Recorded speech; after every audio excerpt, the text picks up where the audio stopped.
Vamos a tener la última sesión de este seminario de 3 sesiones en 3 días, donde estamos analizando las connivencias y separaciones entre ética y estética, el ideal de que coincidan alguna vez, en algún mundo posible, lo ético y lo estético pudieran coincidir, la Kaloscaya García.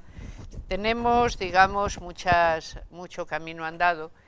Y ayer acabamos en un sitio complicado que es Schopenhauer, ¿recuerdan? Cuando yo descubrí, un poco asombrada, que la mitad de ustedes, sin decirlo, se declaraban de la parte de Schopenhauer, porque yo veía que cuando yo les iba exponiendo algunas de las cosas de Schopenhauer, se sentían como, esto me parece a mí que me implico y tal, esto va que me implico. Vamos a seguir con Schopenhauer. Schopenhauer es, como saben, el padre del pesimismo, ¿no? Es la filosofía pesimista por antonomasia. Pero Schopenhauer es un filósofo que ha tenido una extraordinaria influencia en nuestro mundo. Tanta que verdaderamente cuando la hacemos aparecer, solo entonces nos damos cuenta de hasta qué punto hemos ido conociendo Schopenhauer sin saberlo, a través de muchas otras teorías. Miren, hay cosas que sin Schopenhauer no se entiende. Por ejemplo, Nietzsche no se entiende sin Schopenhauer. Nietzsche es alguien que piensa con Schopenhauer y que luego se desvía de Schopenhauer, pero piensa con él. Freud no se entiende. El concepto de inconsciente es el mismo concepto de Schopenhauer de voluntad. Es lo mismo, lo que no es consciente y está ahí donde late la pulsión vital, y eso es lo que importa. En Freud está, pero en todos los decadentistas está. Y hasta los años 30 lo encontramos. ¿De dónde había obtenido Schopenhauer, digamos, su propia imagen filosófica? Oponiéndose a Hegel, fue la manera en que Schopenhauer entró en la liza filosófica, oponiéndose a Hegel, pero él tiene un gran precedente, que es Spinoza, la gran filosofía de Spinoza, que es una de las grandes filosofías barrocas. Es decir, es uno de los grandísimos pensadores de la modernidad. Hay 4 grandes pensadores de la modernidad. Son Descartes, Spinoza, Hobbes y Locke. A veces ya saben que mi temor es siempre que las expresiones hechas no funcionen a este lado del mar. Que pase lo que decía Wilde respecto de Oscar Wilde, lo decía del inglés, decía: los británicos y los americanos son 2 pueblos que se parecen en todo, excepto que no hablan el mismo idioma. Y es verdad, dice, porque el inglés que se habla en Gran Bretaña y lo que se habla en Estados Unidos, entonces hacía esa broma. Pero cuando se emplea una frase hecha, es muy difícil, ¿no? Allí diríamos: estos 4 filósofos son las 4 patas del gran banco del pensamiento moderno. O sea, sin ninguno de ellos, si cualquiera de ellos fallara, el banco no se tendría. Realmente son las 4 grandes cabezas que supieron reconstruir, volver a edificar el mundo de conceptos que habitamos. Cuando pensemos en los conceptos o en las ideas, no pensemos en imágenes mentales.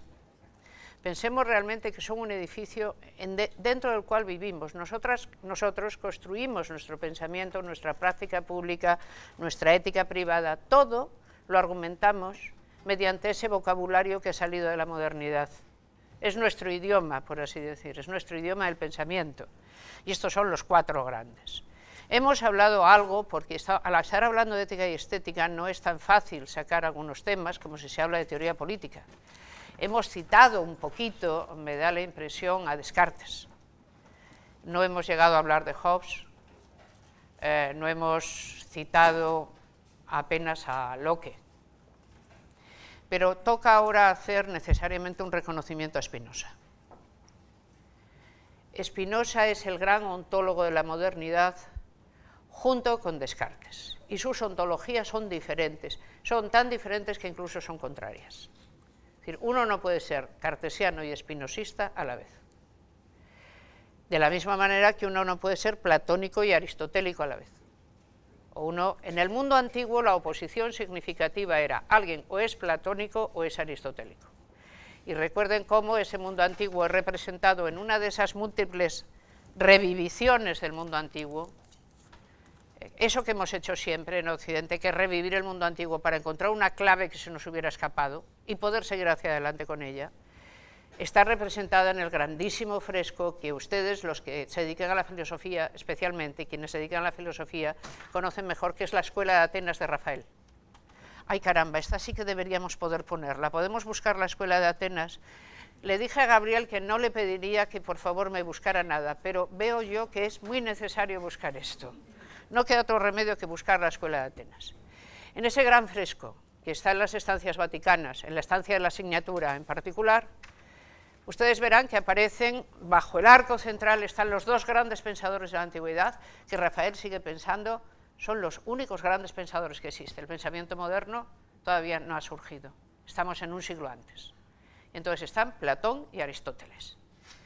Y Rafael los pinta como para que, viéndolos, nos hagamos cargo de cómo son sus teorías. ¿Quién es cada uno? Platón será anciano, venerable, y estará con un brazo señalando al cielo.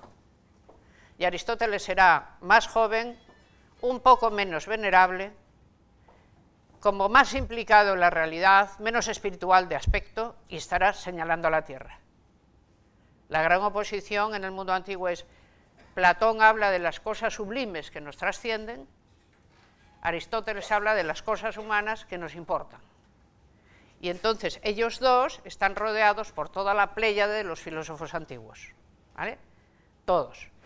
En muchas facultades de filosofía, como saben, ese fresco se tiene o se reproduce, porque además es muy hermoso. Está planteado con toda la belleza que Rafael era capaz de imprimir a todo lo que pintaba, es algo extraordinario, ¿no? Pero ese es este es magnífico si se nos hace grande. A ver si nos hace caso, y se nos hace, porque tiene muy buen color y nos da la luz. A ver si lo logramos.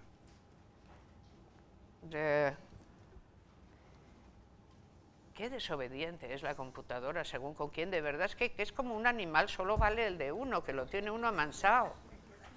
Las computadoras que no son de uno no tienen mansedumbre ni, ¿sabes? Han de ser domadas, vamos, en plan charro. Dice: ven aquí, computadora, que te domo. Pero vamos, prácticamente. Bien, para el mundo antiguo esa fue la gran oposición, Platón o Aristóteles. Hubo muchos pensamientos que pretendieron ser mixtos, son los que llamamos pensamientos eclécticos, ¿no? Que intentan estar en el medio. Pero realmente al final Plotino es un platónico y no es ningún ecléctico, piense en lo que piense, por hablar del más grande de los antiguos romanos, ¿no? De Plotino. Agustín ya es otra cosa, absolutamente, porque Agustín es un cristiano. Es platónico un rato y otra cosa ya no, se está inventando una cosa nueva. Pero si tuviéramos que clasificar a Agustín, diríamos, está mucho más cerca del platonismo que del aristotelismo. ¿Pero qué pasó en la modernidad? Pues que no tenemos dos grandes ontólogos, tenemos cuatro, pero solo de estos cuatro, dos verdaderamente son ontólogos. Son Descartes y Spinoza. Uno, Descartes, con una ontología discreta, entendiendo por tal lo siguiente. La visión del mundo de Descartes es atomista, es decir, ¿qué cosas existen? ¿Qué son las cosas? ¿Qué es el mundo? Es el conjunto completo de las cosas que existen, las cuales están y pueden ser situadas en un eje matemático de abscisas y ordenadas, y lo que ordena al mundo es el número.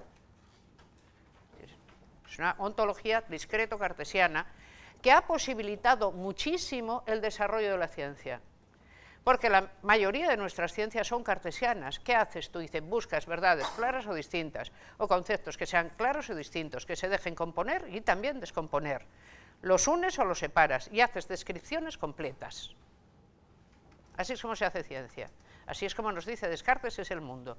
Y este es el método, la vía, método, recuerden, camino, yo tengo un método, dice, hay un camino para realmente conocer la verdad. El camino cartesiano ha iluminado nuestra ciencia. Y ¿quién es Spinoza? Spinoza empieza siendo un admirador de Descartes.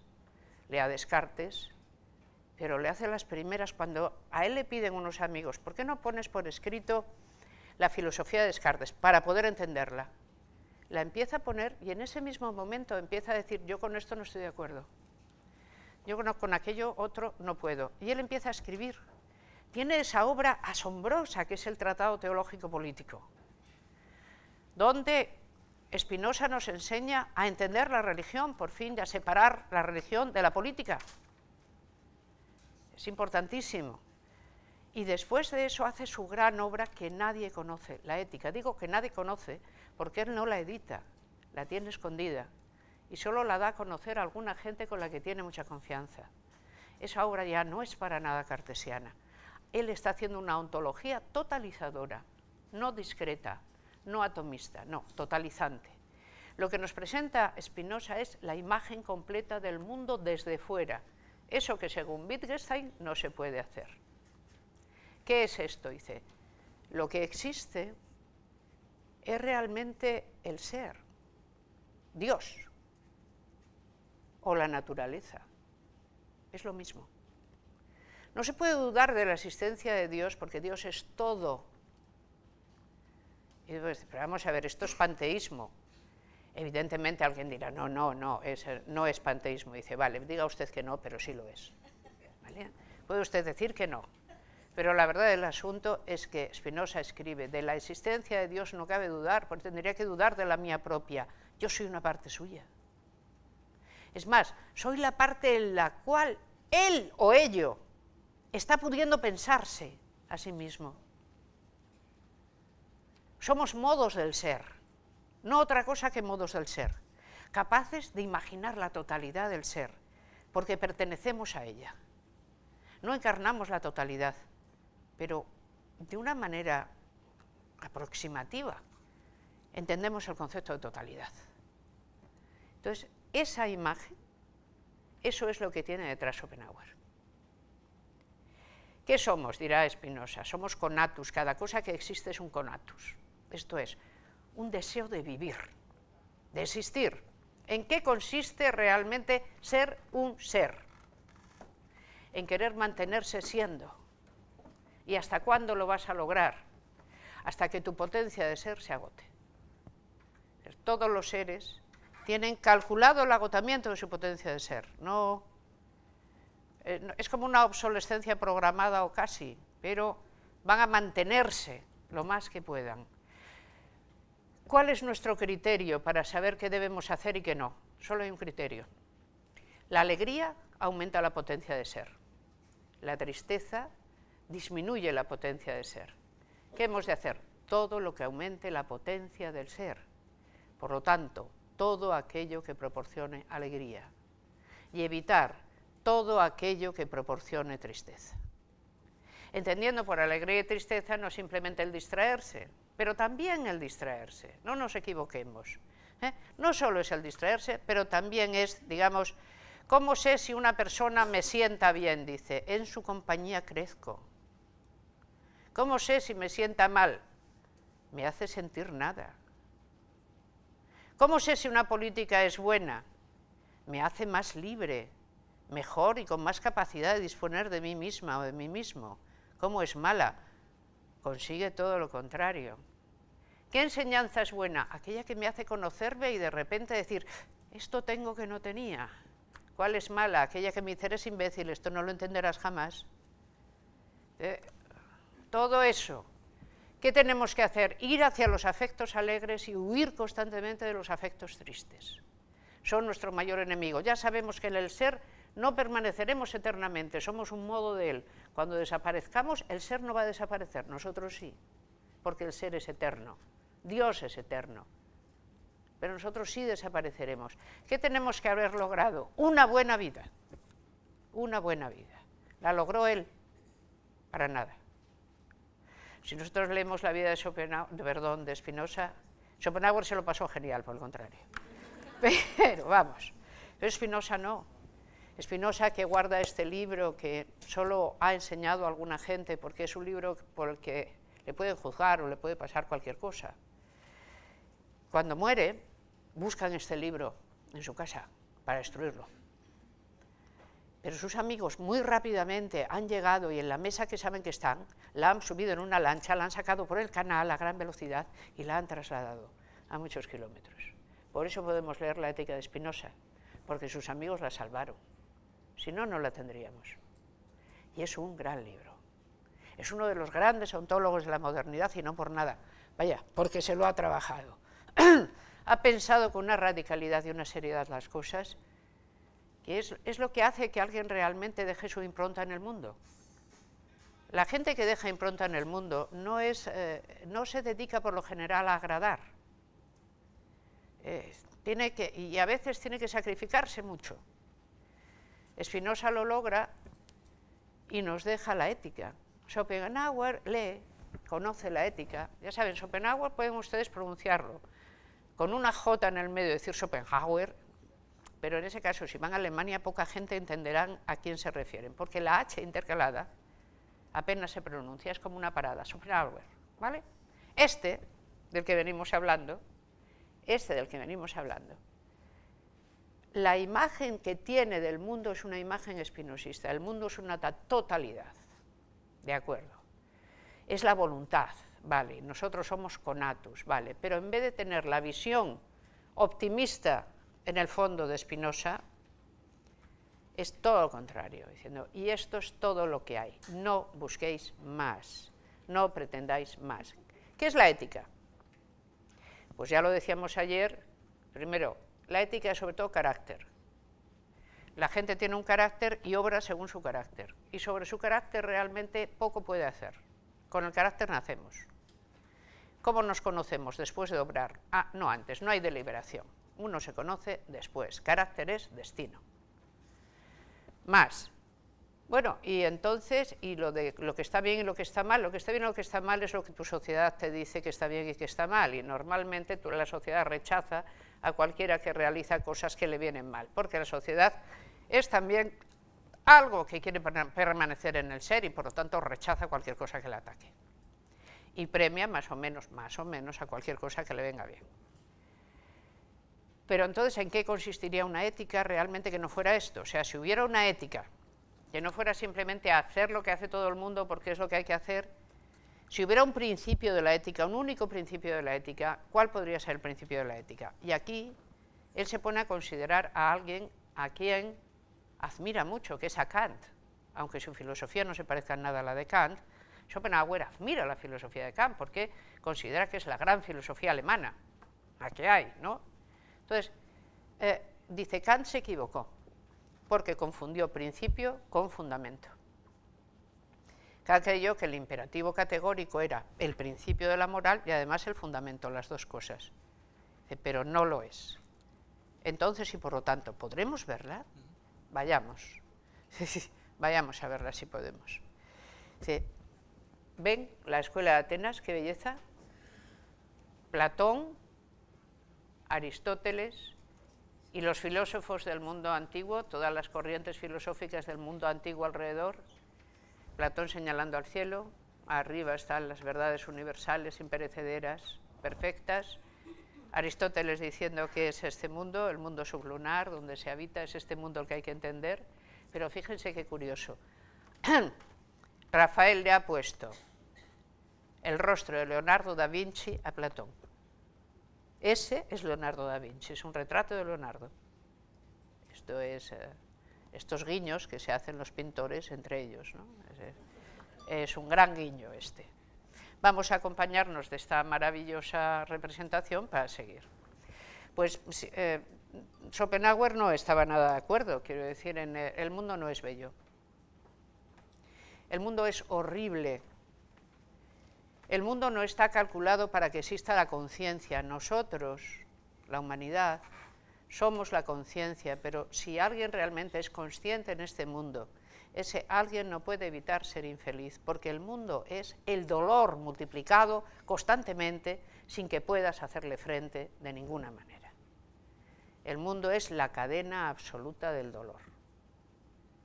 Schopenhauer dice que ha aprendido esto de los pensadores hindúes, porque Schopenhauer es uno que se inventa el pensamiento oriental. Dice, bueno, es que Oriente tiene muchas lecciones que darle a Occidente. Lo que pasa es que todos estos que hacen esto en el siglo XIX, lo que no nos dicen, y a lo mejor quizás hasta no se daban cuenta, es que eso que entienden por pensamiento oriental es una creación de Occidente.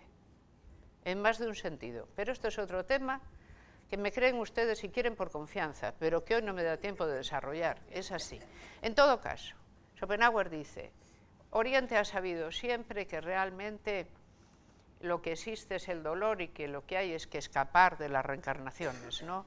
Que la felicidad es no vivir, no reencarnarse más, porque todo es padecimiento. Piensen en cosas en las que normalmente no pensamos. Realmente estamos aquí sentaditos felizmente, hablando de las grandes ideas que nos han transmitido. ¿A cuántos animales están matando otros animales en este momento para poder comer? ¿Cuánto dolor se está produciendo en este mismo momento simplemente en la cadena trófica que es la naturaleza? ¿A cuántos animales están matando ahora para que nosotros mañana los comamos? ¿Cuánta gente está sufriendo y no sabe dejar de sufrir? ¿Cuánta enfermedad existe? ¿Cuánta violencia se está produciendo? Eso es el mundo. Mientras más conscientes seamos de ello, ¿podemos ser felices? Si fuéramos conscientes de todo el dolor que cada segundo se produce, ¿podríamos vivir?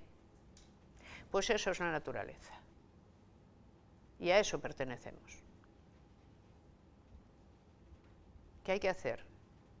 Hombre, primero atontarse es una solución. Si no miro, no veo. Me atonto y no lo veo. Pero la conciencia existe para algo, la conciencia es una gran vigilante que te está diciendo de vez en cuando, mira eso que no quieres ver, fíjate en aquello. Entonces, ¿qué se hace? Bueno, es cuando Schopenhauer dice que la mejor rebelión contra el mundo es suicidarse. O sea, Schopenhauer hace apología del suicidio. Dice, una persona realmente consciente no puede soportar la vida, el espectáculo terrible que es la vida. Así que lo mejor que puede hacer es suicidarse. El suicidio es la mayor rebelión. Como ven, esto es para ir animando, ¿no? Entonces, bien. Es decir, vale, y de no ser así, bueno, podemos intentar vivir y solo hay un principio de la moral. Neminem laede. Neminem laede. Lo pone en latín, septantum iubat. Neminem laede, o sea, no hieras a nadie. En la parte de dolor que tú pudieras proporcionar a otro, sea el que fuere el otro, evítala siempre que puedas. Neminem laede, septantum iubat. Por el contrario, si puedes, ayuda. Dice, este es el único principio de la ética. Todo lo demás son cosas que socialmente hacemos. El único principio que tiene que guiar a una persona que en un mundo que es todo dolor, o casi siempre dolor, quiera vivir como quizá tendríamos derecho a esperar, pero no ocurre porque somos naturaleza. Somos una manifestación de la voluntad. Lo que Spinoza decía, somos modos del Dios. Dice, sí, pero no es Dios. La naturaleza no es un Dios bondadoso ni nada por el estilo, es una potencia ciega y teleológica que nos ha precedido, que no sabemos por qué está ahí, cuya razón de vigencia nunca vamos a entender. Simplemente es un gran fuego ardiendo en un espacio que no sabemos dónde termina y no especialmente bien organizado en cuanto al dolor. Y a eso pertenecemos. No podemos escapar de ello, no hay un dónde poder escapar, estamos ahí. Entonces, ¿quieres un único principio ético? Neminem laede, a nadie hieras. No busques más, no hay más. Y luego alrededor de esto, Schopenhauer pone muchas más cosas. Bueno, Schopenhauer tiene unas ideas que desde el punto de vista feminista la verdad necesitan un análisis que tampoco puedo hacer hoy, pero que, bueno, en fin, que no lo puedo hacer hoy, vaya. ¿Por qué? Que no lo voy a hacer hoy, vaya, que me tengo yo que decir a mí mismo. Es que me tira el asunto, me veo yo yendo hacia allá sin casi, no lo voy a hacer y no lo voy a hacer, pero quizá en otra ocasión lo podamos hacer para ver qué tienen que ver pesimismo y cultura patriarcal, pero no es hoy, ¿vale? Otro día. ¿Qué nos puede librar del espectáculo terrible del mundo? Lo que nos salva, a veces, no siempre es la estética. De la ética ya se sabe, el principio, a nadie hieras. la estética sirve para salvarse del ruin espectáculo del mundo. El espectáculo del mundo es tan terrible que afortunadamente tenemos una disposición que a veces nos permite llegar a otra parte. Esto es la estética, el arte. Primero, porque el arte nos enseña un mundo que no existe, pero nos pone como un poco más allá del mundo terrible que verdaderamente sí existe. Por ejemplo, la gran arquitectura. Uno está delante de un bello edificio y se desconecta, por así decir, ¿no?, del mundo. La pintura. ¿Cuál es el arte más sublime? ¿Cuál es el arte que mejor ayuda? ¿Cuál es el arte por excelencia? Las artes son, dice, tanto más excelentes cuanto menos materia tienen. Esto, por lo tanto, la arquitectura puede ser que nos anime, pero no es un arte. Sobre ella está la pintura, que solo son colores. Sobre esto está todavía la literatura, que solo son sonidos, palabras. La más sublime de todas es la música. ¿Por qué? Dice, porque la música nos relaciona directamente con lo noumenal. Es decir, la música produce en nosotras, en nosotros, un sentimiento que nos hace avistar lo sublime. Nos pone al lado de lo sublime. Vamos a ver, si ustedes escuchan, por ejemplo, la novena de Beethoven, ¿qué hay ahí? O si escuchan el Así hablaba Zaratustra, o si escuchan algo más suave, yo qué sé, la Primavera de Vivaldi, o si escuchan una gran ópera, un aria de Tosca, el Visi d'arte, Visi d'amore, ¿qué es lo que pasa con esto? Pues tú te pones en un estado donde realmente estás como por encima del mundo, pero que es un goce peculiar, no es el goce que proporcionan otras cosas. ¿Qué lo distingue? Te acerca a un momento de eternidad. A ver.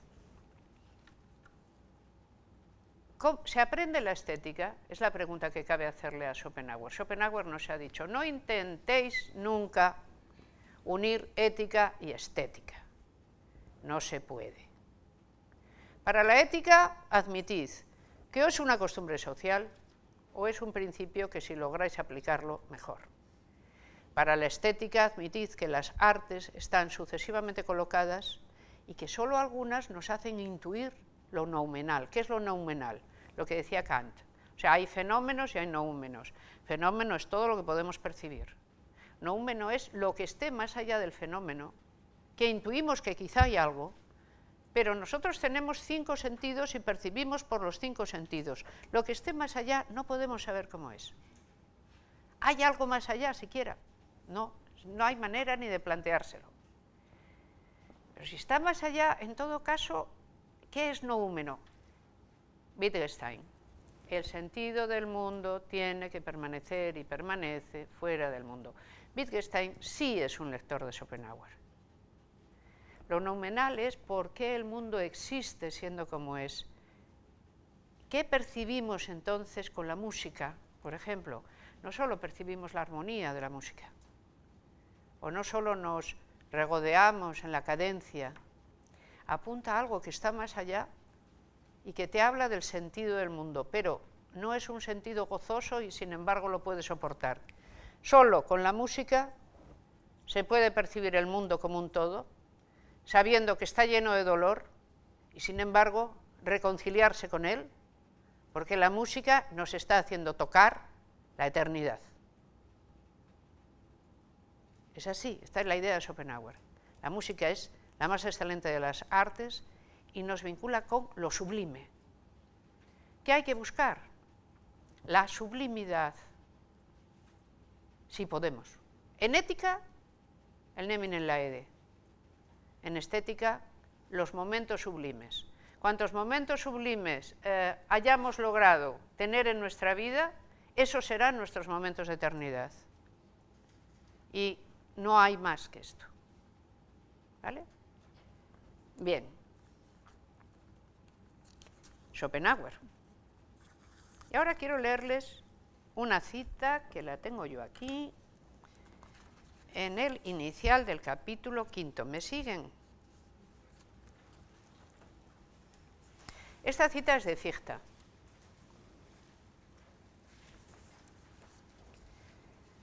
Si no existiera una conciencia eterna en el hombre, si como fundamento de todas las cosas se encontrara solo una fuerza salvaje y desenfrenada que retorciéndose en oscuras pasiones generase todo, tanto lo grandioso como lo insignificante. Si un abismo sin fondo, imposible de colmar, se ocultase detrás de todo. Esta no es, sí. ¿Qué otra cosa podría ser la existencia sino desesperación? Y si así fuera, si no existiera un vínculo sagrado que mantuviera la unión de la humanidad, si las generaciones se sucediesen unas a otras del mismo modo que renueva el bosque sus hojas, si una generación continuase a la otra, del mismo modo que de árbol a árbol continúa un pájaro el canto de otro, si las generaciones pasaran por este mundo como las naves pasan por el mar, como el huracán atraviesa el desierto, actos inconscientes y estériles, si un eterno olvido siempre voraz hiciese presa en todo y no existiese un poder capaz de arrancarle el botín, cuán vacía y desolada no sería la existencia. Pues esto que Fichte cuenta que sería la desesperación, esta es la visión del mundo de Schopenhauer. Solo que Fichte es anterior a Schopenhauer. Fichte es muy capaz de imaginarse así al mundo, pero no nos lo va a transmitir así. Schopenhauer sí, lo transmitirá así. No, es Kierkegaard. Fichte viene aquí, que está muy bien. Comería y bebería solo para que pudiera volver a sentir hambre y sed, y volver a comer y beber hasta que me tragara la fosa abierta bajo mis pies, y me esterilizara yo mismo como comida para el suelo. Produje seres iguales al mío para que pudieran comer, beber, morir y dejar tras de sí seres semejantes a ellos que harían lo mismo que yo hice. Para que este círculo vicioso y este juego siempre idéntico en el que todo nace para perecer y perece para volver a ser lo que era antes, este monstruo devorador incesante de sí mismo para poder volver a nacer y que se da a luz para volverse a devorar. Otra visión del mundo que se dan cuenta va totalmente en paralelo con la anterior.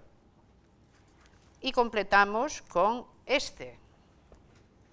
En algún apartado rincón del universo centelleante, desparramado en innumerables sistemas solares, hubo una vez un astro en el que animales inteligentes inventaron el conocimiento. Fue el minuto más altanero y falaz de la historia universal, pero a fin de cuentas solo un minuto. Tras breves respiraciones de la naturaleza, el astro se heló y los animales inteligentes hubieron de perecer. Alguien podría inventar una fábula semejante, pero con todo no habría ilustrado suficientemente cuán lastimoso, cuán sombrío, cuán estéril y arbitrario es el estado en que se presenta el intelecto humano dentro de la naturaleza. Hubo eternidades en las que no existía. Cuando de nuevo se acabe todo para él, no habrá sucedido nada, puesto que para este intelecto no hay ninguna misión ulterior que conduzca más allá de la vida humana. No es el destino humano. Tenemos aquí a tres grandes pensadores que completan, busco las citas para que se completen entre sí, la visión posible pesimista del mundo. Kierkegaard, Nietzsche, Fichte. No he puesto a Schopenhauer, porque a este ya lo teníamos de antes. El mundo sería desesperación, dice Kierkegaard. Cuando escribí esto así, a mí todavía me gustaban las adivinanzas en filosofía, ahora ya las deploro, ¿no? Ya no me parecen interesantes. Pero si lo buscan, yo cito los textos, no digo de quién son, simplemente para que parezcan casi de la misma persona, y luego pongo que uno es de Kierkegaard, otro es de Fichte y otro, por fin, es de Nietzsche. Pero se dan cuenta de que en todos late la misma idea, la misma representación del mundo, es la representación realmente a la que llega la filosofía, la conexión con la desesperación, la filosofía, la gran filosofía romántica, el siglo XIX. ¿Cuándo qué? Dice, cuando acabado el lenguaje de la religión como dador de sentido, la filosofía se enfrenta a un mundo donde dice, realmente el sentido no existe. No hay eso que llamamos sentido. Era una ilusión. Hay que deshacerse de esa ilusión. Pero entonces, ¿qué queda? Kierkegaard lo dice, solo queda la desesperación. Vamos a ir a Kierkegaard, que realmente, ya de ir a meternos en el pesimismo, vamos a darnos un buen paseo por Kierkegaard, que, bueno, qué bien vamos. Esperen, no, porque acabamos a las 12:30. Bueno, pero no vamos mal. Vamos bien, vamos bien. Kierkegaard, el que acabamos de ver, ¿no? Dice, la desesperación. Vamos a él. Kierkegaard es un filósofo extravagante, realmente extravagante en más de un sentido. Es danés, estudia en Alemania, no es hegeliano, es más bien anti-hegeliano, no puede ponerse de acuerdo con Schopenhauer, tiene demasiadas resistencias para ponerse de acuerdo con él, y trata de encontrar el sentido como sea, porque o sentido o desesperación, como acabamos de ver. Entonces, él no es además un filósofo, como decirles, ni Nietzsche lo es decir, que es de alguna manera su continuador, también es Nietzsche. Él no es un filósofo que escriba de una manera coherente. Escribe una cosa con un punto de vista y escribe una cosa a continuación con el punto de vista contrario. Dice, bueno, pero ¿usted qué piensa realmente? Dice, las dos cosas. No es posible, dice. Sí es posible, eso es lo extraño. El principio de no contradicción no guía realmente al ser humano. Vamos a ver. Pongámonos cartesianos. Si no existe la lógica, ¿a dónde vamos? Pongámonos wittgensteinianos. ¿A quién creen ustedes que había leído Wittgenstein con mucho interés? A Kierkegaard. Pongámonos wittgensteinianos. O sea, yo voy a escribir todo lo que pide la lógica que se escriba, ¿vale? Hasta que llego a la sentencia 6. Y cuando llego allí digo, el sentido del mundo está fuera del mundo y todo eso es lo místico, pero miren, aquí está y todo lo demás es lo que podemos saber, bien poca cosa, porque el nudo del asunto está aquí detrás, en eso que no se puede expresar. Kierkegaard. Vamos a ver. Yo no sé si... A ver.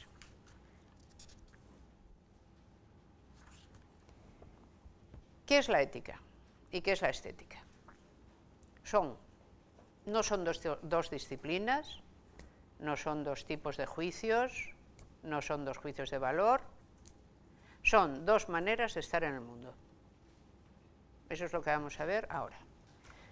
Uno es ético o es estético. Una persona o es ética o es estética, y no se puede ser las dos cosas.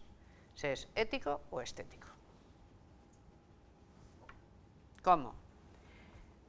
Llegados a este punto, como cuando cualquier pensador pone una de estas cosas, siempre uno dice, ¿qué seré yo, verdad? ¿Cómo será esto? Le entra a uno la curiosidad, es decir, ¿yo qué seré, no? ¿Qué seré yo de esto? Bueno, es fácil de saber. Ante el espectáculo del mundo habrá una gente que siempre diga, ¿está bien esto que ocurre? Esos son éticos. Y habrá otros que ni se planteen la pregunta. Esos son estéticos.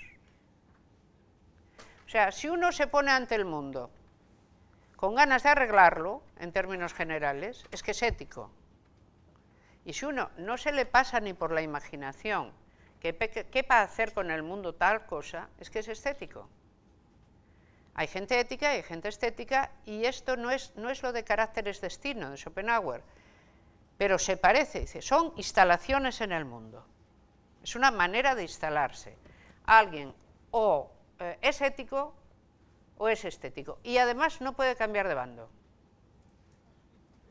Está, ¿no? Dice, oye, yo sí, pero esto de ser ético es muy cansado y tal, yo quisiera, voy a cambiarme de bando, mañana me voy a hacer estético, que parece que es más cómodo. Ayer una amiga me comentaba que tiene 2 hijos y que ya desde muy pequeño uno de ellos decía, aprovechando las fiestas de cumpleaños, el cáncer, cómo prolifera la célula cancerosa y luego va y viene y se reproduce y no hay manera de pararla. Y su hermana, que le escuchaba, le decía, ¿por qué no disfrutas del pastel? Oye, aclárate. O sea, si tú te pones ante el mundo y tu disposición es el mundo, ¿por qué existe tal cosa? ¿No sería mejor que fuera de otra manera? Podríamos... Tú ya es un temperamento ético. Entonces, tu manera de estar en el mundo va a ser esa, estético, ¿no? El mundo ya está hecho. Tú acabas de meterte allí y tú eres así. Dice, hola mundo, o sea, bien. ¿Qué más le voy a hacer yo? Yo ya estoy aquí, entonces... Oye, pues el mundo es el mundo, no hay más que mirarle. Dice, ¿cómo que no hay más que mirarle? Dice, tú sí, pero por eso no eres como yo. Pero tú no tienes razón, simplemente tú eres distinto. No puedes contraponer y decir, ¿quiénes tienen razón? ¿Los éticos o los estéticos? Ambos. Ambos. Pero entonces no tenemos al pensamiento presidido por la idea de, ¿está bien pensar esto? Que ambos, dices, sí, bueno, a ti no te parece bien porque eres ético, pero a mí me parece que sí. Porque como pasa, de todo lo que pasa, ¿qué hago? ¿De la mitad de lo que pasa digo que no existe? Pues entonces, ¿conocen a ustedes temperamentos probablemente de esta naturaleza? Gente que si no está padeciendo por lo que ocurre no es feliz, y gente que solo está feliz no enterándose en absoluto de lo que ocurre. ¿Les va bien o mal? Depende. A los éticos en general, como les preocupa mucho lo que ocurre, lo que existe, el ser, todo, pues siempre están como en una cierta tensión, ¿no? Y los estéticos se supone que están en el gozo. Luego, no es tan cierto, porque los éticos tienen una manera de aplacar la tensión, que es hacer costumbre del deber. Oye, tú estás presidido por la idea de deber, por la idea de que lo que está bien, pues, bueno, pues entonces, ¿qué haces? Lo incorporas como vida propia y entonces la tensión va desapareciendo. Ya, no pasa nada porque no tienes que enfrentarte al mundo cada vez, tienes simplemente que haber adquirido el hábito de un cierto modo de obrar que te da más paz interior. Es la diferencia. Kierkegaard siempre hace unas comparaciones para dejar a la gente bizca. Es decir, que no es para enseñarte nada, es para ver si te pone ya donde dices, ¿qué? Esto es como el amor y el matrimonio. Y claro, Don Juan es estético y el marido es ético. A ver, ya las comparaciones son de esta naturaleza. Dice, Don Juan, ¿qué hace? Don Juan, en realidad, pese a que es estético, vive en mucha tensión el hombre, porque tiene que estar todo el rato seduciendo.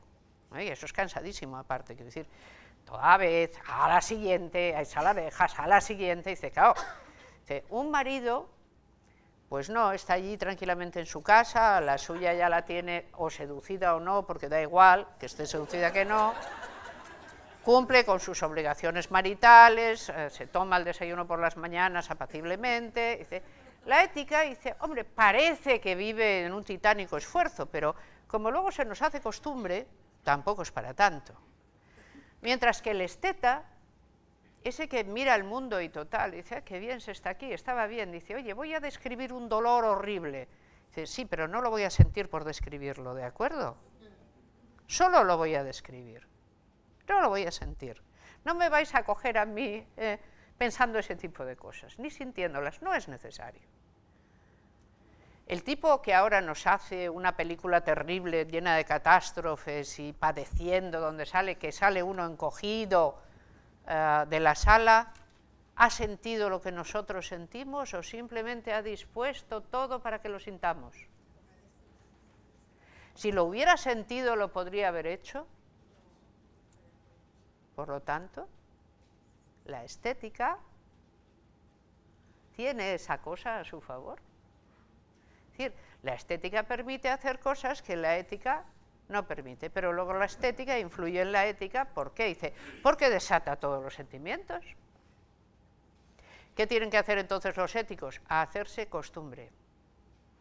Uno no puede permanecer en la desesperación o no todo el rato. Eso es imposible. Entonces, como tenemos que vivir, lo que vamos a hacer es acomodarnos realmente al mundo. Y el seductor, es decir, el Don Juan, dice, el mejor Don Juan, estas ya son las bromas, digamos. Kierkegaard es un filósofo que constantemente hace bromas. Parecen ideas, pero son bromas, de un extraordinario calado, pero bromas. ¿Cómo hacemos para vivir? Y Don Juan y el seductor dice, no, es que el verdadero seductor es el que solo seduce a una. Pero también seducida, dice, Don Juan es un pobre individuo, solo le importa la cantidad, va corriendo de un lado a otro, nada. Imposible, es un pobre gato hambriento, ¿no? El verdadero seductor es el que solo seduce a una, pero la seduce tanto y tan bien, que en realidad la fabrica, y esa persona no podrá prescindir de él jamás, porque es su producto. Dice, y para realizar eso, el esteta hace toda la planificación y la lleva a término, porque esas cosas sin planificación no pueden hacerse. Entonces, ¿qué son ética y estética? Incompatibles. Son absolutamente incompatibles. ¿Se van a reunir alguna vez asintóticas como las paralelas en el infinito? Es decir, el postulado de la Kalosca y Agacía es, ética y estética son dos cosas, de acuerdo, pero en el infinito se unirán, como las paralelas. Las paralelas son dos líneas que no se tocan, postulado. En el infinito se unen, porque en el infinito es el punto omega, allá va todo, ¿no? Entonces, allá va. Entonces, las paralelas se unen en el infinito, ética y estética en el infinito. Tenemos a unas personas que van a salir todas ahora a las 12, así que sépanlo y sigamos. ¿De acuerdo? Cuando llegue el punto infinito, ¿se unirán ética y estética? No. Son irreconciliables. No se pueden unir. Entonces, eso es todo lo que hay que saber, que son dos cosas. Son dos cosas. Y que además son dos temperamentos y son dos maneras de estar en el mundo. Y no tienen suelo intermedio. Hay una tercera cosa de la que habla Kierkegaard, lo santo. Vamos a ver esto en un momento, ¿qué es lo santo? ¿De acuerdo? Lo santo es un estado diferente del ético y del estético, pero es un estado que se alcanza tan difícilmente que Kierkegaard realmente prefiere casi ni describirlo. Lo santo es el entregarse a la fe de un modo incondicionado y no preguntar nada. Las personas, digamos, que viven simplemente en el mundo sin preguntarle al mundo nada, sabiendo que el mundo no es un lugar abrigado y cumpliendo su deber en la mayor mansedumbre. No son éticos y no son estéticos, son otra gente. Pero la misma existencia de este otro tipo de gente es un misterio y mejor no entrar, ¿no? Kierkegaard es un extraño filósofo, él mismo, es así, pero recuerden, o es ético o es estético. ¿Qué es pensar? Esto es muy bueno, muy bueno.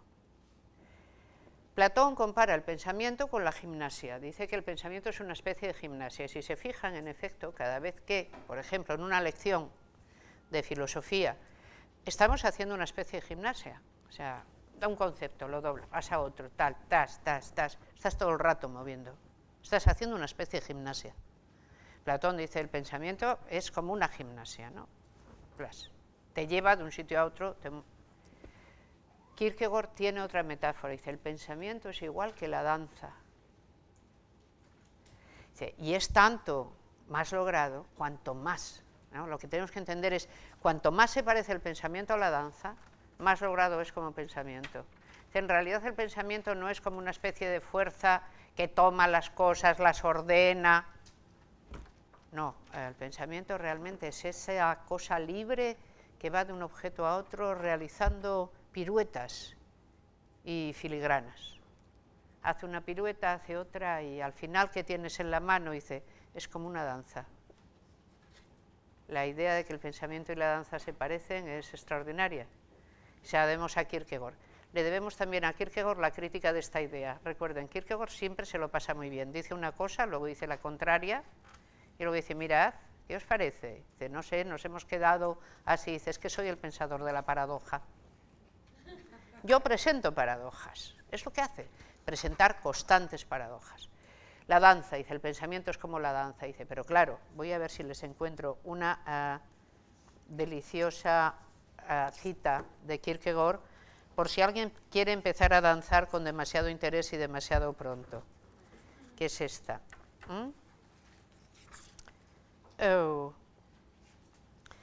Si uno que quisiera aprender a bailar dijese, generación tras generación, en el correr de los siglos han ido aprendiendo los hombres las posturas de la danza.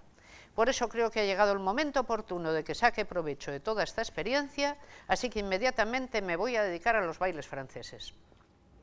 Dice, la gente se reiría bastante de él. Una cosa es que el pensamiento sea como la danza, y otra, que por mucho que se haya pensado, tú te lo sepas. ¿Vale? Esto no lo danza cualquiera. Ni podemos decir, como decía Hegel, en el fondo esto es una cosa contra Hegel, el espíritu ha ido caminando, nosotros somos parte de él, ya ha llegado hasta aquí. Luego estamos donde el espíritu ha sido capaz de llegar. Última idea que les expongo de Kierkegaard, nunca. Nadie nace enseñado. Y todos, todas, aprendemos solo una cosa a lo largo de la vida, y lo conseguimos o no, que no está claro que lo consigamos. Aprendemos a ser un ser humano. Si podemos. Nadie realmente nace como un ser humano. Tiene que aprender a serlo. Y tiene éxito o no en esa tarea. Y no basta con que todos los seres humanos anteriores ya hayan sido seres humanos. Cada uno, cada una tiene que aprender su parte. Nadie le va a ahorrar ese esfuerzo. Cada quien tiene que volver a toda la enseñanza. No vale decir, la humanidad siempre ha danzado, de manera que, miren, voy a repentizarles un minué. Sí, la humanidad ha danzado, pero usted o se sabe o no se sabe el minué. ¿No? La humanidad siempre ha sido humana, sí, de maneras muy diferentes. ¿Usted cómo lo es? ¿Ha aprendido a serlo? ¿Qué ha aprendido? ¿Puede explicar en qué consiste? ¿Puede hacer que lo veamos? ¿Puede usted realmente encarnar en sí y hacer visible qué es la humanidad? En sus múltiples formas. No hay una única forma de ser humano, pero eso es lo que aprendemos. ¿Cuál es el sentido de la vida completa? Ese, no hay otro, está ahí. Has aprendido a ser un ser humano, porque no se nace con ello. Entonces, este es Kierkegaard, ¿no? Muy bien. Vamos a, entonces, el pensamiento es una danza, la ética y la estética no son conciliables, la ética y la estética son lo mismo, que decía Wittgenstein. Un apunte exclusivamente, la ética se aprende, la estética se aprende, solo quiero hacer un apunte sobre esto y luego, si les parece, tenemos un momento para poder, unos minutos, para poder hacer un diálogo. Una, es evidente que la ética, la moral, se aprende. Hegel habló de esto. Hegel dijo que había dos tipos de moral. ¿Recuerdan? Vamos a tomar una distinción de Hegel que nos va a ayudar. Hegel dice que que en todo lo que llamamos moral hay por lo menos dos tipos. Una, la que llama Sittlichkeit, que es como costumbridad, y que se suele traducir en los libros como eticidad, como ethos, por usar una palabra griega, ¿no? Costumbridad. O sea, la parte de las costumbres en que toda moral consiste, está ahí, eso es la eticidad. Eso lo heredamos de nuestro grupo y nuestro grupo nos lo enseña y nosotros nos ponemos a ello y lo reproducimos. Y otra es la moralitet, que es propiamente lo que llamamos ética. Es decir, el sujeto en soledad frente a lo que le han enseñado, o lo admite del todo, o no lo admite del todo, sino solo en parte, o avanza sobre lo que le han enseñado y pone en el medio del mundo una conducta como moral que antes no existía. Es la idea kantiana, la idea de que un sujeto tiene que ser autónomo y darse reglas a sí mismo, y que esto es lo único que es moral. No vale tener una moral heterónoma, lo que te han enseñado porque te lo han enseñado, pero ¿has reflexionado alguna vez si eso está bien? Entonces hay que tener una moral autónoma, no heterónoma, y por lo tanto hay que reducir a crítica la propia moral heredada. Eso es moralitet, según Hegel. La moralitet, escribe Hegel, en la filosofía del derecho es muy reciente. Es decir, la mayor parte de las sociedades han tenido solo Sittlichkeit y han vivido perfectamente con ella, han tenido costumbres y ya está. Pero la modernidad ha hecho que surja una cosa que es la moral autónoma. Esto es una cosa problemática, pero existe, y realmente es lo que está haciendo cambiar las cosas. Hegel dice que hay que tener mucho cuidado con estas invenciones, porque él, y sobre todo ya en la filosofía del derecho, digamos, tiene una tendencia relativamente conservadora de toda su visión del mundo, y la idea de que cada individuo se dé reglas a sí mismo y decida lo que es el bien y cosas parecidas, me parece una idea peligrosa. Los grandes creadores morales no han sido tantos. No puedes tener un mundo donde todo el mundo crea, hasta Perico de los Palotes, o sea, el último de la fila o quien fuere, crea que él puede crear su propia moral. Dice, no está tan fácil, ¿no? En esto Kierkegaard está de acuerdo, o sea, no porque la humanidad haya bailado, a usted le va a salir el minué espontáneamente. Pues de la misma manera, dice, no porque usted se crea muy creativo, todo lo que usted cree en moral va a ser admisible, porque puede usted equivocarse rotundamente. Entonces, la moral heredada hay que respetarla, la Sittlichkeit está ahí por algo, ha sido de una gran utilidad, y no hay tanto creador moral. ¿Qué creadores morales hay? Jesucristo y dos más, según Hegel. ¿Por qué? ¿Qué tiene un gran creador moral? Es que sobrepasa la moral que ha heredado y te da otra. Pero no hay tanta gente que tenga esta capacidad. La ha tenido quizás Sócrates, sobrepasando la moral griega. La ha tenido sin duda Jesucristo, sobrepasando a la vez la moral judía y la romana corriente. Y probablemente la haya tenido alguien más, quizás hasta Kant, no se sabe. Pero cuidado con la creatividad en moral, porque puede ser peligrosa. La moral, por lo tanto, se aprende porque es Sittlichkeit, y también aprendemos la moralité, también lo aprendemos porque se nos exige, como gentes del mundo actual que somos, que pensemos autónomamente en moral. Luego esa es una novedad que tenemos ahí. Antes no existía, y en muchas sociedades la autonomía no solo no existía, ha sido decididamente disuadida.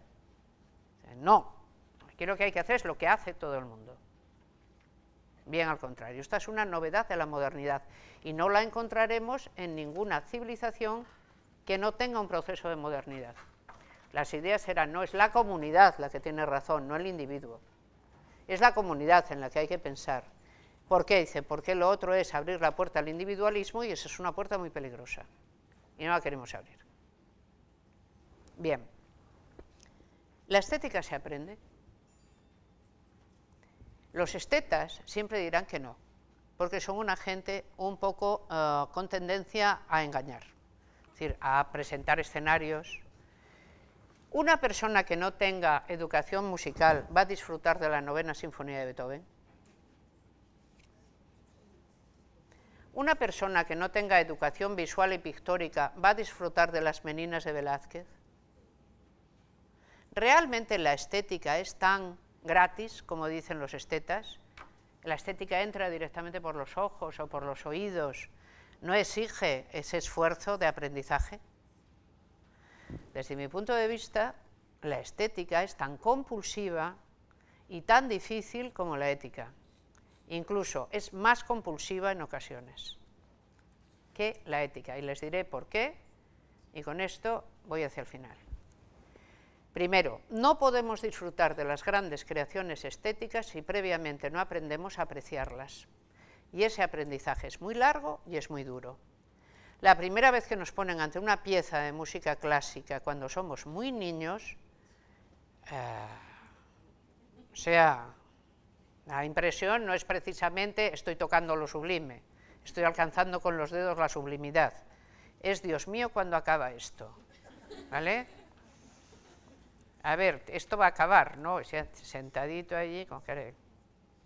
Ya cuando ves que el músico se encamina al chan, ta, chan, chan, chan, dice, va, ya, dice. Y cuando de repente coge una coda y vuelve a lo anterior, hasta que vuelve.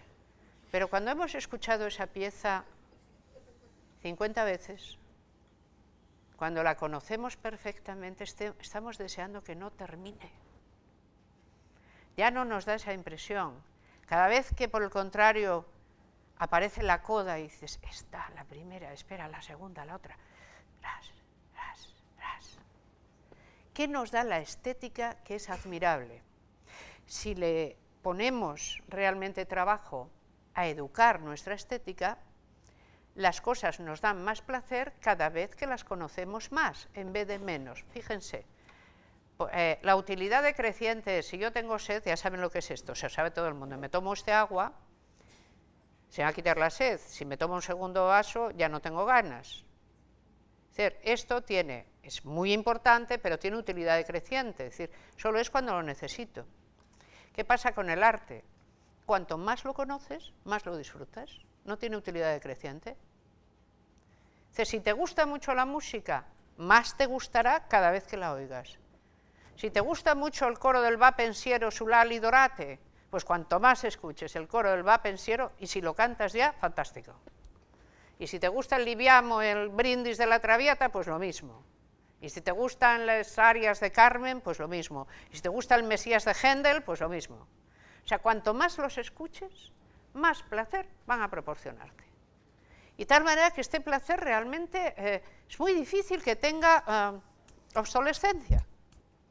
Pero para que llegues a ese estadio, tienes que haber trabajado mucho y escuchado cosas que no te gustaban la primera vez que las escuchabas.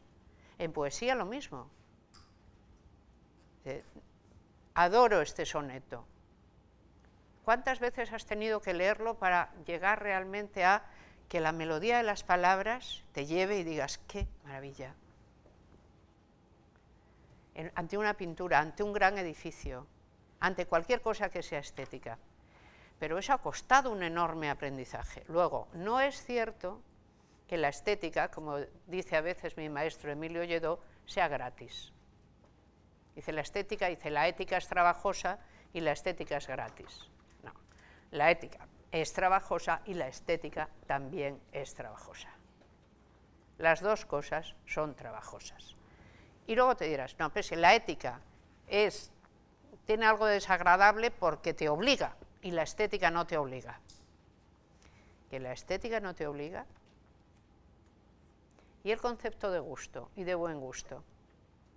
Y que hay que tener buen gusto y no malo. ¿Es obligatorio cuando lo poseemos? ¿Qué es más grave para una persona? Voy a pasarme un momento por Adorno. ¿Qué es más grave? Adorno es un pensador de la Escuela de Frankfurt, como saben, que bueno, es interesante, ¿no? Adorno. Y Adorno dice, bueno, qué curioso, ¿no? Porque, ¿por qué nos acordamos más y nos molesta más haber hecho un faux pas, haber metido la pata, que haber actuado mal? Si tú has hecho una cosa que está mal, y bueno, pero has metido la pata y has quedado mal, que es distinto de hacer una cosa que esté mal, y eso es muy difícil de olvidar. A la gente ahí le queda, ¿no? Aquel día en que quedé como un auténtico imbécil en aquella reunión tan importante. Iba yo totalmente preparado para hacer muy buen papel y enseñé inmediatamente la pezuña y vio todo el mundo que yo era un auténtico imbécil. Entonces, o peor, no ni siquiera, sí, que yo no sabía, por ejemplo, ¿qué diré yo? Que yo no sabía utilizar los cubiertos de pescado adecuadamente. Esto, lo que son los faux pas, ¿no? O sea, cuando alguien tiene que mantenerse como en un nivel para dar una apariencia y de repente pierde pie y, yo qué sé, la historia, es decir, no les habrá pasado nunca, pero hay una anécdota que es, yo es que la recuerdo del padre de una amiga mía, pero sin embargo, como este hombre tenía tan buen carácter, lo asimiló muy bien. Este hombre había contado a sus amigas de la facultad, hace muchos años, un señor ya que ya no está en este mundo, que él era un gran pianista y sabía tocar el piano. Lo que pasa es que no se imaginaba que la mitad de ellas tenían un piano en su casa. Claro, cuando le invitaron a una merienda le enseñaron el piano, porque en mi ciudad es muy corriente que la gente tenga un piano en su casa. Y le dijeron, fulanito, qué bien, tenemos unas ganas de escucharte, ponte a tocar el piano. Claro, fulanito no tenía ni idea de cómo, sabía que aquello negro de allí se llamaba piano, pero no había tocado un piano en su vida, ¿no? Eso es un faux pas. Dice, ¿qué haces? Dice, ¿has quedado? ¿Qué hizo este señor que, claro, como tenía tan buen carácter, salió de la situación perdiendo, pero salió? Miró para el piano, miró para sus recientes amistades que estaban pensando de él ya cualquier cosa, y dijo, es que yo solo sé tocar los que tienen así una que se le da. O sea, quedó mal, pero quedó bien. Quedó mal porque claramente había mentido, pero quedó bien porque con gracia salió de la situación reconociendo su mentira, ¿no? Entonces, perdió y ganó. Esto es una pirueta, diría Kierkegaard. Porque en realidad tú has salido mediante una pirueta. Es una broma. Las bromas son piruetas. Pero la estética es compulsiva. Un faux pas, a no ser este padre amiga mía que, como ven, hizo una excelente pirueta, a la gente puede amargarle la existencia. Esto, aquel día. Entonces, se puede decir que no es compulsivo algo que, según bien dice Adorno, puede llegar a que te acuerdes más de un faux pas que has tenido que de una vez que has actuado mal. Obviamente, es también compulsivo.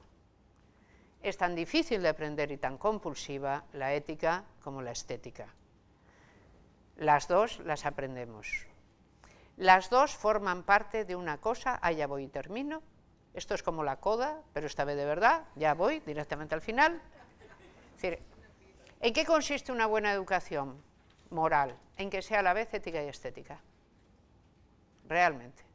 No puede simplemente hacer que la gente sepa las cosas de la ética. ¿Por qué calificamos como bellas a las buenas acciones? No nos limitamos a veces a decir, estuvo bien lo que hizo, sino que decimos, qué hermoso fue lo que hizo. Cogemos un calificativo estético y se lo aplicamos a la ética. Y a veces, ante una cosa estéticamente perfecta, decimos, qué buena es. Simplemente es que estamos utilizando el lenguaje sin propiedad, sin tener cuidado, o es que realmente nos estamos remitiendo a esa identidad de la que habla Wittgenstein, que en el fondo esa identidad no nos abandona nunca. ¿Qué tiene de bueno el juicio de gusto? En que gana siempre el juicio estético. Es mucho más peligroso el juicio de gusto. Un juicio de gusto puede destrozar. Un juicio ético, no tanto. Verán, a veces, para alguien que se porta mal, es más útil decirle, mira, eso que has hecho es de muy mal gusto, que decirle, eso que has hecho está mal. Y hay una manera todavía de hacerlo mejor, y es decir, mira, las gentes de buen gusto no hacen cosas como las que acabas de hacer, porque están mal. O sea, las gentes de buen gusto no obramos mal. O sea, ¡tras! Acabas de unirlo. Si la persona a la que te diriges en esos términos realmente tiene en ti o te admite como juez, por lo que fuere, esta es una manera casi inapelable de cambiar lo que vaya a hacer. ¿Por qué? Porque tú estás haciendo una cosa, estás juntando un juicio ético y uno estético. Entonces, les había dicho que por último, ¿verdad? Mentí. Mentí. El por último es esto. En la ética hay una cosa que no hay en la estética. En la estética siempre es totalización. La estética siempre nos obliga a mirar el mundo como un todo también. Rozar las sublimidades también, pero y sobre todo, en muchas de las ideas que tenemos que poder siempre apreciar qué parte de esas ideas es ética y qué parte es estética. Y saber con cuál estamos jugando cada vez. Porque hay cosas, las mismas, que podemos expresar éticamente de una manera y estéticamente de otra. Porque la estética totaliza.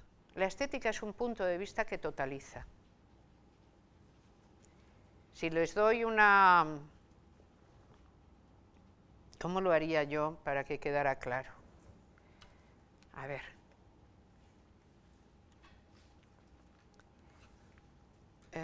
¿Recuerdan ustedes al extraordinario poeta Rubén Darío, que se paseó por la península allá a principios del 20 y dejó a todo el mundo escalofriado? E inmediatamente todos se pusieron a escribir como él, y que dio como resultado, realmente, pues sin Rubén Darío esto no se entiende, a la gran generación de los años 30 de la poesía española, ¿no? ¿Qué presentaba este hombre?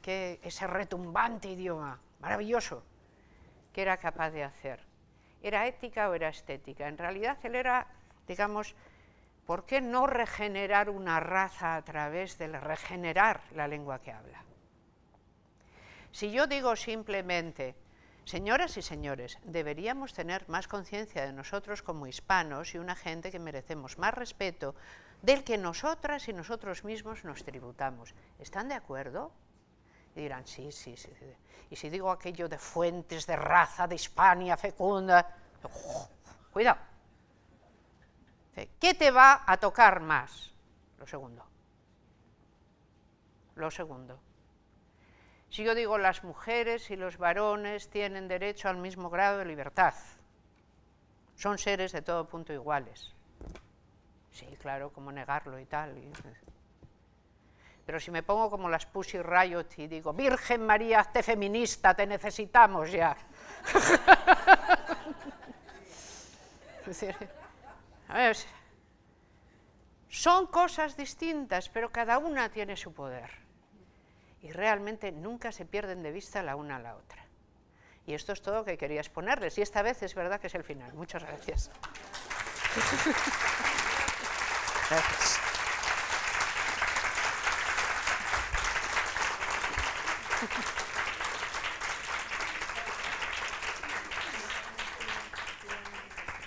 Y ahora, si les parece, todavía disponemos de 5 minutos.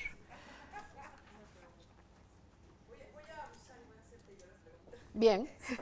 ¿Podrías hablar un poco del concepto de compasión?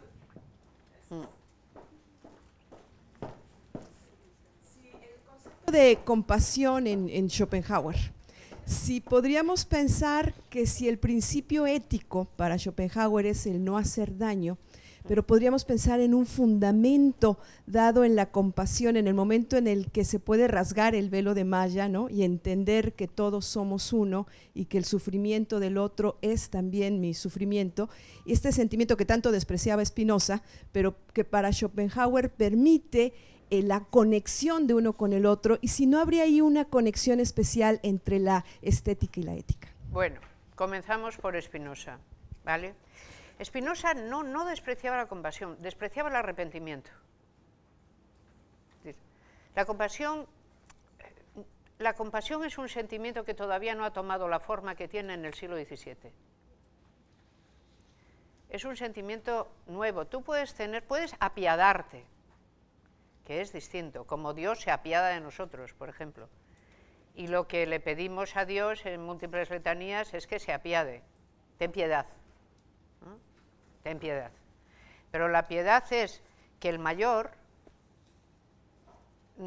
digamos, haga una especie de perdón al menor, que tenga piedad con él, o sea, que por ejemplo no lo castiga lo que podría castigarlo, no le haga todo lo que podría hacerle, pero no es compasión, porque además Dios no puede tener compasión de nosotros, porque claro, es que no somos lo mismo, nos tendrá otra cosa, pero compasión es imposible, ni nosotros por Dios.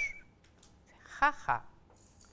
¿Qué aprende y qué enseña Francisco de Asís cuando es uno de los que más contribuye a cambiar la iconología del cristianismo y aparece el crucificado? Tú puedes tener compasión de Dios.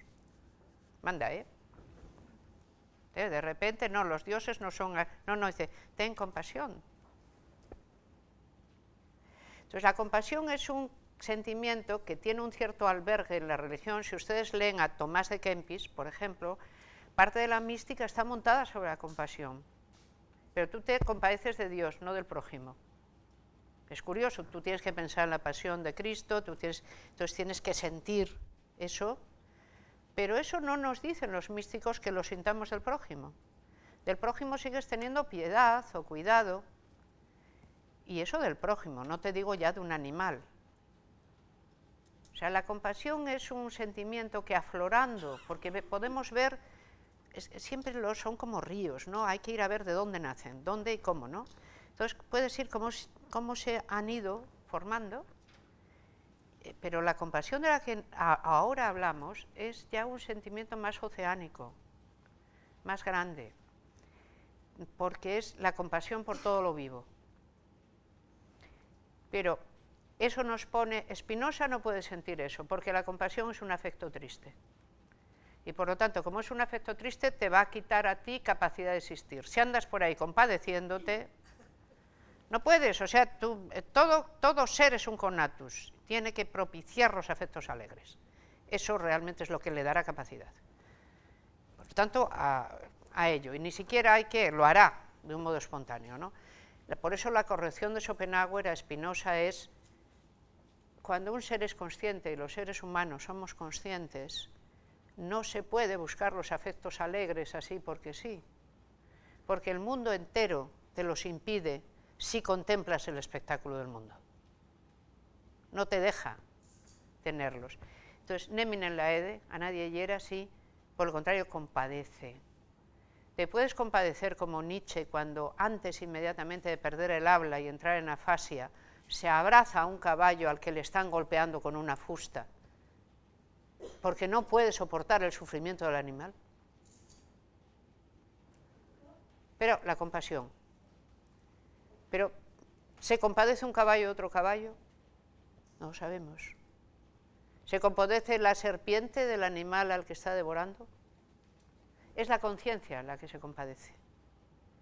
Del otro no podemos saber nada y por lo tanto la compasión no forma parte de la naturaleza de la naturaleza. Es una cosa nuestra y es un afecto triste.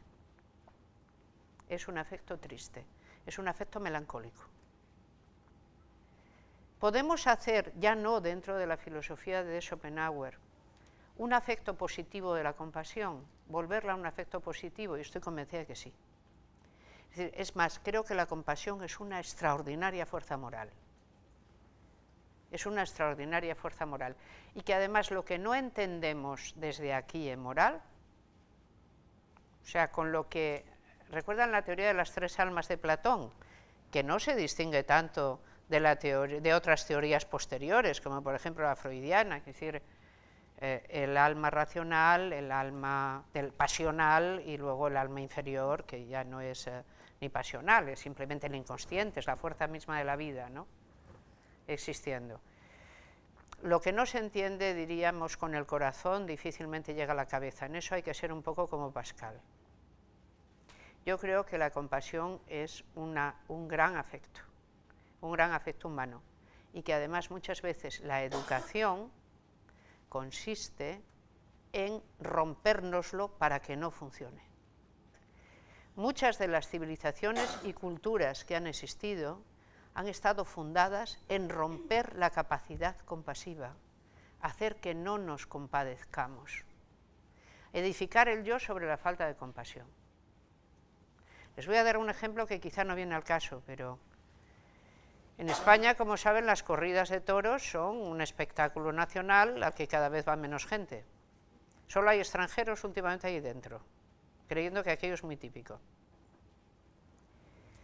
Cuando yo era pequeña, a mí me llevaron a los toros, creo que por primera vez a los 2 años. O sea que era un poco pequeña yo para aquello.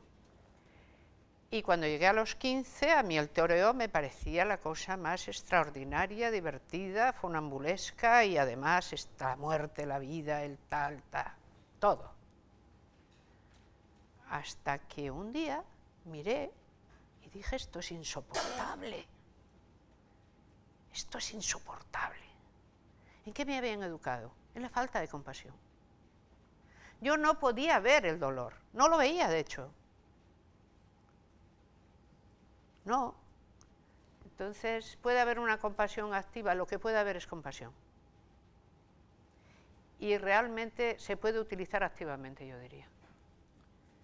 Porque sin compasión es muy difícil hacer nada que sea moral. Puedes hacerlo intelectivamente. Kant decía que nuestra regla moral es intelectiva, nada de tener sentimientos. Yo obra de tal manera que la regla que preside tu acción puedas querer que se convierta en ley universal para todo el género humano. Ya está, solo con la cabeza.